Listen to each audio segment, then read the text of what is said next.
गिरिराज जी कौन है? सुखदेव जी कह रहे महाराज जी गोवर्धन जो है वो उत्तर भारत का पर्वत नहीं है, ये दक्षिण का पर्वत है। बाल्य अवस्था से इतने बलशाली थे, इतने बलशाली, काशी से एक महात्मा आया, उनके बल पौरुष को देखकर उनके पिताजी से कहता है, बोले आपका पुत्र इतना बलशाली ज्ञानवान लगता है, मैं इसको योग विद्वान बनाऊंगा, अगर आपकी आज्ञा हो तो आपके इस नाम था गिरिराज, आपके पुत्र गिरिराज को मैं काशी ले जा रहा हूं। हाथ जोड़कर पिताजी ने कहा महाराज जी ले तो जाओ, पर हमारा बेटा थोड़ा हठ धर्मी है, ये जिद बहुत करता है। महात्मा ने कहा कोई बात नहीं, हम ले जाएंगे इसको, चिंता मत करो। जैसे ही गिरिराज जी को उठाकर ले जाने लगे तो गिरिराज जी ने कहा आप हमको लेकर तो जा रहे हो, हम चलने तैयार हैं, पर हमारी एक शर्त है। कहा क्या शर्त है? बोले आप हमको यहां से लेकर काशी जा रहे हो, चलते चलते चलते अगर आपने मार्ग में कहीं रख दिया तो वहां से आगे नहीं जाऊंगा।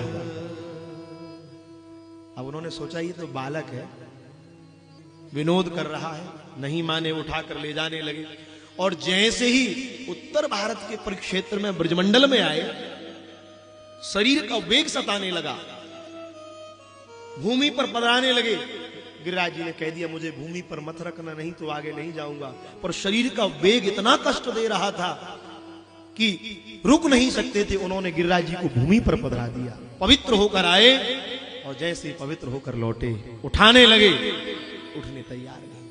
बोले चलो, नहीं जाऊंगा। बोले चलो, नहीं जाऊंगा। जब नहीं गए तो गुरुदेव की वाणी को नहीं माना, तो गुरुजी ने इस पर्वत को श्राप दिया। सतयुग की कथा है। गुरुदेव ने श्राप दिया कि तुम्हारे अंदर इतना बल है, इतना बल है, इस बल की जगत प्रशंसा करेगा, पर तुमने अपने गुरुदेव की वाणी को नहीं माना, इसलिए मैं श्राप देता हूं, तुम प्रतिदिन एक तिल जमीन में धंसते चले जाओगे, और जिस दिन तुम पूर्ण रसातल में समा जाओगे उसी दिन कलयुग अपना पूर्ण प्रभाव दिखाना प्रारंभ कर देगा। श्रीमदात्म महाप्रभु वल्लभाचार्य महाभाग ने लिखा है, जब तक गंगा गाये गोवर्धन, जब तक गंगा है, गाय है, श्री गोवर्धन जी है, भागवत जी है, श्री महाप्रभु जी की बैठक है, तब तक कलयुग नहीं, तब तक कलयुग का वैसा प्रवेश नहीं हो सकता। और जिस दिन ये चले गए उसी दिन कलयुग अपना पूर्ण विस्तार करने लगेगा।